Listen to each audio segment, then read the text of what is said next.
Hey guys, what's up? It's Alex or RCG Blade, and yes, I know it's been a while, but I think I've got some okay reasons. There's been a lot going on, as everyone's aware, I'm quite sure.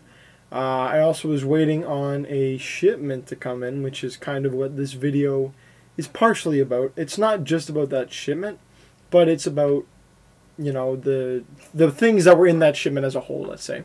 I don't know why I'm talking like this. You know what I'm talking about. It's in the title. I'm going over my current updated Criterion Collection. What I had of it, I showed off in my updated prized possessions film video. And so after the July sale at Unobstructed View and also the July sale for Barnes & Noble, I kind of splurged. I kind of got a lot of things. So we're just going to be going over, I guess, what I've got now, my entire collection. I'll give brief thoughts on the films, maybe more extensive thoughts if it's something I really connected with or liked. And yeah, without further ado, let's go. We're gonna start from the lower, the spine number, and then we're gonna make our way up. It's been a while since I've been in front of the camera. Please excuse me. But anyways, we're starting with oh, it's got a horrible fingerprint on it. Number 11 in the collection, The Seventh Seal. It's good, man. This is a good movie. This came in. This is a newer one, and it was my first Ingmar Bergman film, and I really liked it. I really like. Not only am I a huge fan of the letterbox aspect ratio, but I love black and white as well. So this film, aesthetically, it was all there for me. Also, the medieval scene, it's a really, really, really well set up world. It's very believable. It's very immersive. But I mean, I like the questions about life and specifically death. The whole point of the film. The performances were all really good. The ending caught me really off guard, but I liked it. I liked it through and through, and it was an awesome movie. I would recommend The Seventh Seal to anyone who thinks of themselves as a cinephile, or if you are into the collection and you're looking for other ones to get. Maybe you're a little burned out. I recommend this one. It's a great start for Bergman, at least from what I've heard and what I've seen. Moving on, we've got another one of the new ones that I got, Do the Right Thing. I liked Spike Lee before I saw this. I had only ever seen... Okay, the only one I can recall seeing, at least, is Black Klansman, which I really liked. But Do the Right Thing, oh my god, man, this movie is amazing. Especially given today's circumstances, but I mean, it's been the circumstance going on for years and years now. I mean, not much has changed since the making of this film, which is very apparent when you watch it. But I really like the pacing is really great. When you watch the commentary, the crew commentary, you learn a lot of really cool technical things, stuff that they got away with. My brain can't even comprehend how they could make some of those scenes work the way they did. In terms of the lighting and making it all look like it was during this really hot day in the summer. Just really well done, technically. And the pacing is really good, and the writing was really good. So, it's a good movie. It's a great movie. If you're looking to get into Spike Lee, this one is great. I really want to watch She's Gotta Have It. I saw Da 5 Bloods as well. That one was pretty good. I felt it had a couple pacing issues, but we're not talking about that. We're talking about Spike Lee and Do the Right Thing. And yeah, just in general, I really liked the film. I thought the pacing was amazing. And it brings up a question that's still really relevant to today, and something you see a lot of people debating about. What is worth more exactly, a human life or property and property damage? So, very, very, very poignant watch today, and always, I'm sure. Spike Lee, man, he's really good. Alright, and now we're actually going to go into some DVDs, and these are not new. I've got, oh, and I don't think I said the number.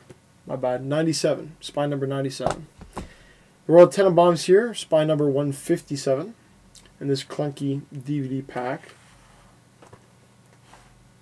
I actually have two copies of this film. One of them is in this beautifully pristine packaging, and the other one was like a second-hand one that I inherited. It's horrible condition. It's atrocious, but the film itself I liked. Now, this is not my first Wes Anderson film.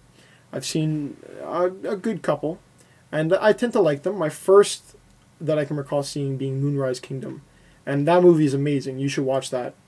Oh my god, it's just so good. But Royal Tenenbaums was good. I didn't think it was his best, but it was good. You know, it's got the quirky characters that you're all used to. Good performances. Obviously, the set designs and the cinematography were very good. They were very Wes Anderson. And speaking of Wes Anderson, onto my other DVD, number 300, The Life Aquatic, with some stickers up top because this was secondhand. If I'm going over which one I like more of these two, for, I don't know, just argument's sake, I'm going to go with The Life Aquatic. I really love the soundtrack, and I really liked Willem Dafoe in this film. You know, just, I don't know. All the same I said about the Royal Tenenbaums applies, really, with The Life Aquatic. Great cinematography, great sets, funny, unique humor, just good stuff. Great acting performances as well. Alright, ooh. Dazed and Confused, one of my favorites of all time, and it continues to be. This is a timeless film, in my opinion. I wasn't alive in the 70s, and yet I feel like I was. I look back so fondly on this film. It really, I don't know, it just really connected with me when I first watched it, and it's connected with me every single time since. And I think that's Richard Linklater for you, to be honest. I mean, his writing, man, his writing is just really, really good. But I've talked about this film a lot. I did that film essay on this one, which thank you to everyone who watched that.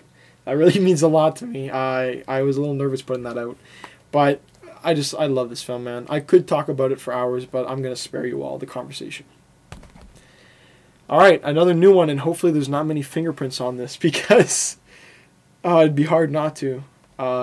This is Mishima, A Life in 4 Chapters. I love this movie. Oh my god. You can say what you want about Paul Schrader. He's been going off on some really weird tangents lately that I don't necessarily agree with. But as a writer, Taxi Driver was an amazing film. Mishima is an amazing film. I'm sorry, I'm going to try not to blind you because it's just so shiny. I mean, seriously, look at this packaging. If you've never seen it before. No, don't focus on me. Don't focus on me. Focus on this. Whatever. It's just amazing packaging. It's awesome, honestly. This one, for the packaging alone, it's worth it. But the film, oh my god. Philip Glass, his score is so great. The performances are so great. The stylization of Mishima's novels, great. You know, learning about Yukio Mishima's life, the last day of his life specifically, and some early childhood stuff. This one's hard to describe. It's so good. I'm like, it leaves you speechless how good this one is. Definitely one of my favorites. Sorry, Jesus. Definitely one of my favorites. And you gotta watch it. You gotta watch it. This is just the most beautiful film I think I've ever seen in my life. The man himself, maybe not so beautiful. You could make the argument that Ken Ogata is an attractive man, I won't lie. But, I mean, holy shit. Just the way the story is told and the way everything is presented is just so aesthetically pleasing, and the sound is sonically pleasing, and everything is pleasing. A pleasing film, 10 out of 10. Yeah, 5 out of 5. It's great.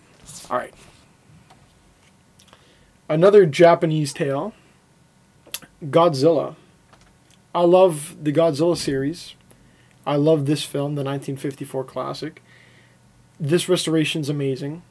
I love the packaging. I've shown you all the packaging with the Godzilla head that pops up. It's Godzilla, man. If you know, you know. Like, super poignant storytelling in this one, which may have been lost later on in the other films. But, I mean, the anti-nuclear, environmental themes that are in Godzilla films a lot of the time are, I don't know, they really connect with me because I consider myself an environmentalist. I'm a progressive, so I really like the themes, and I really like the performances and the effects, and I love the legacy of Godzilla. More than just a man in a suit. Okay. Now we got Repo Man, which is also more than just a man in a suit. It's a whole trunk load of things. That's funny. If you've seen the film, I hope you get it. But this was a new one. I blind bought almost every single film that I got from the July sales. So I was a little nervous, I'm not going to lie, for Repo Man. Because what I saw about it seemed like it would be right up my alley. I'm a huge 80s fan. I love cheesy sci-fi, stupid, conspiracy stuff. I love aliens, and I like punk music.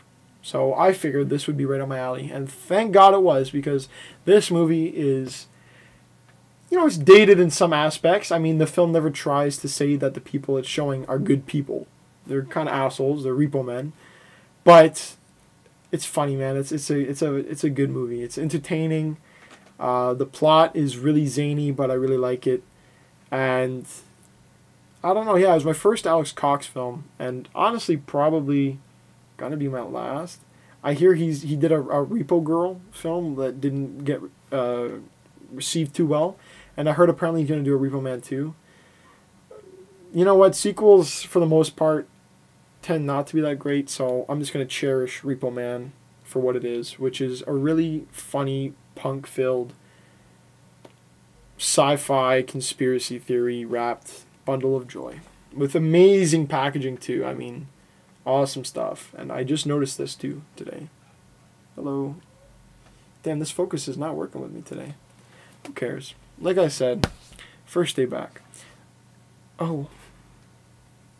I just realized I have just not been naming the spines since Dazed. Okay, my bad. Dazed and Confused, spine number 336.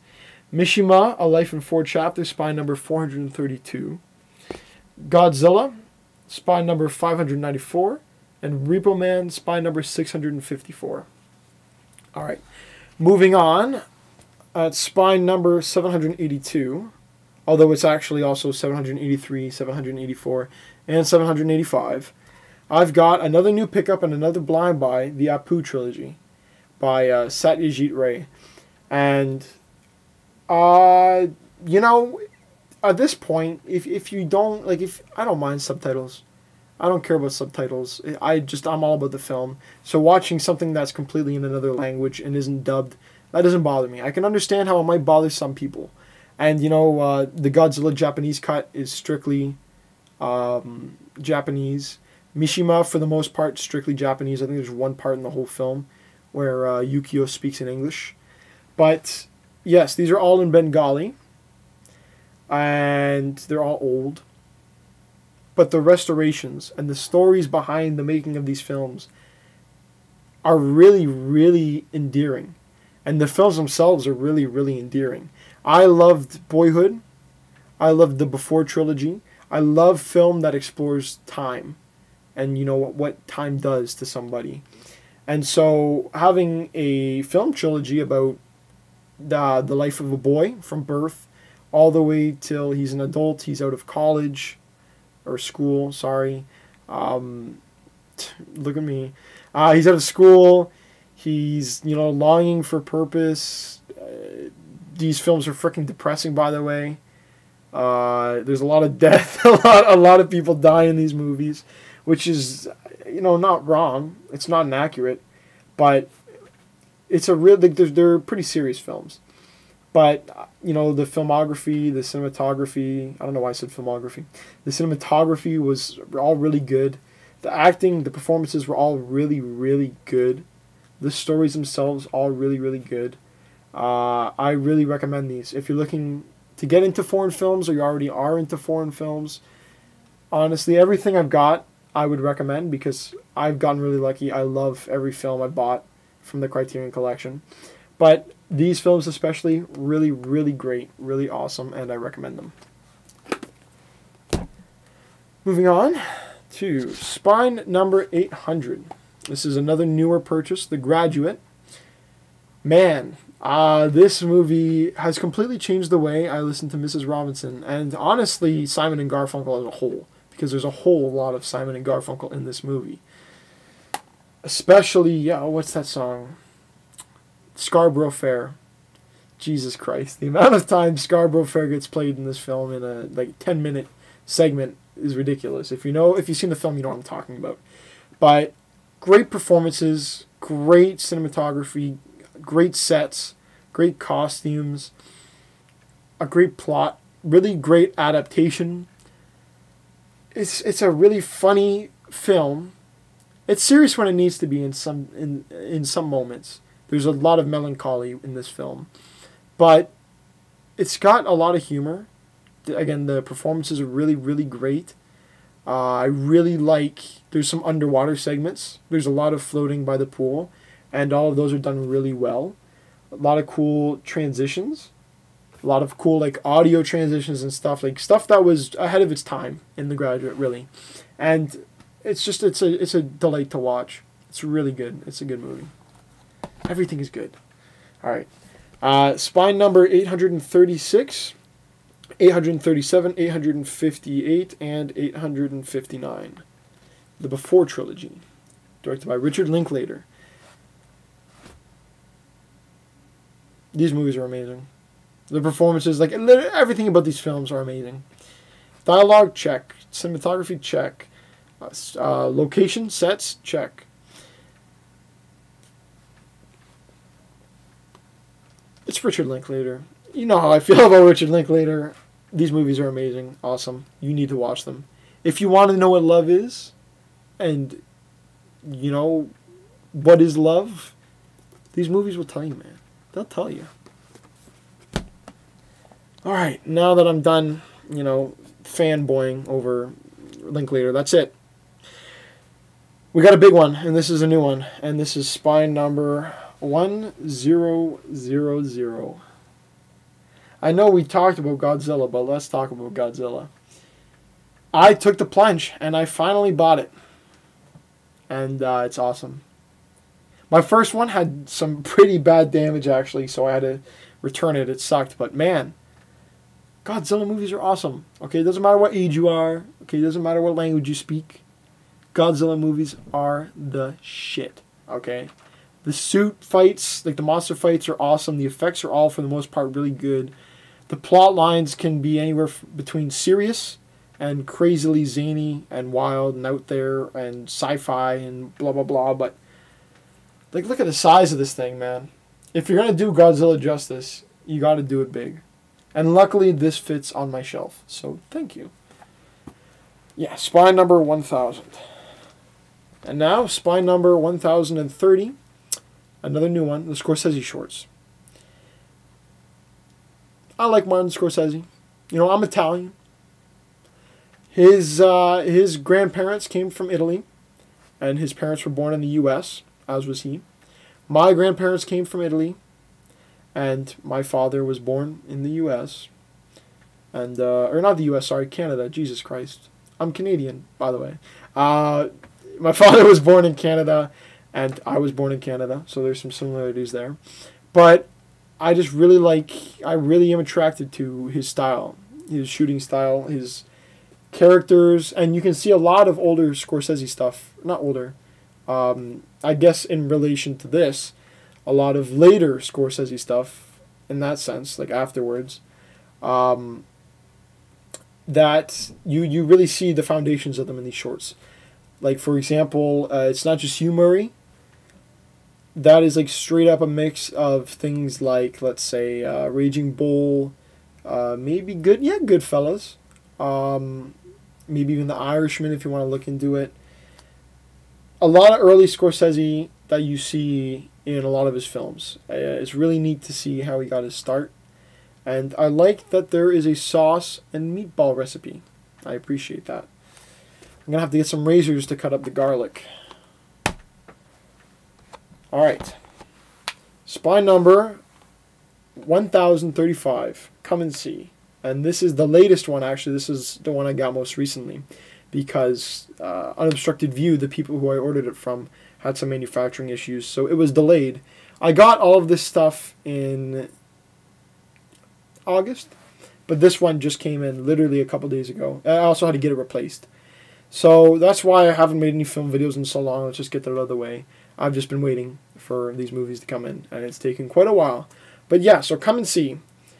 This movie, when I first heard about it, I remember asking somebody, should I watch this film, or is it just going to make me want to kill myself? And the first response I got was just, yes. And it's not far off, honestly. This is a really depressing movie. But it's also very realistic. And I just got to talk about my man, Alexei Kravchenko. His performance at 13 years old in this film, unmatched. Unmatched. He is the freaking shit in this film. His acting is superb. All the acting is superb, but his is ridiculous. And this is another film where the stories behind it are really endearing and interesting. You know, I think it was 7 or 8 years. Elem Klimov fought to try and get this film made, and the Soviets were like, it's not going to happen, dude. It's by the end, I was speechless. It was a really captivating watch, really dark though, and really brutal. Not for the faint of heart. But yeah, it's a good one, and I'm very glad I got it. And now we are at the end. Spine number 1038, Marriage Story. I did a review for Marriage Story. I think the only thing, really, my only thought about Marriage Story that's changed is I appreciate the soundtrack a little more.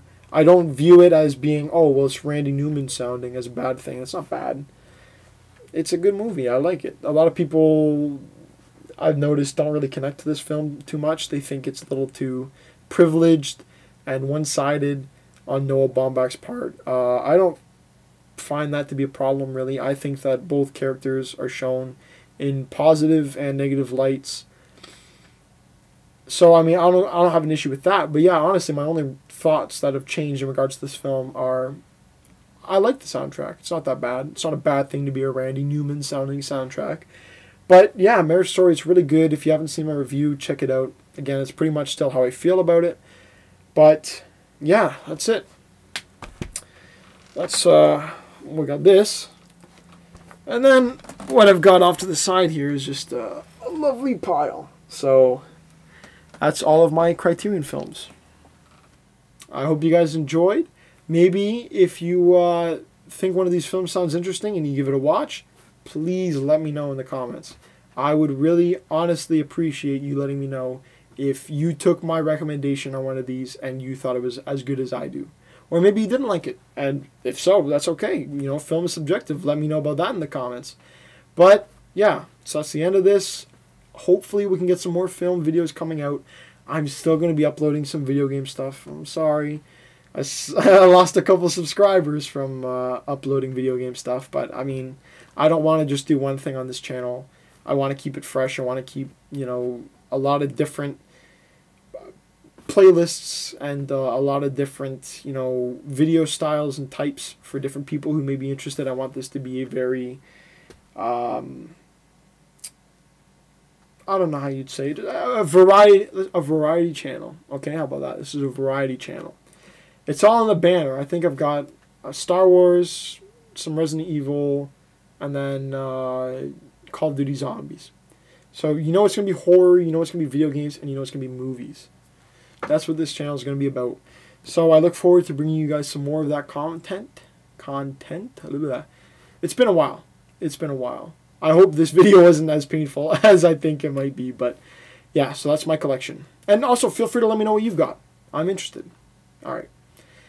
Take care as always, and I'll see you guys in the next one, which probably will be a Hunt Showdown. But don't unsubscribe. Don't. Take care.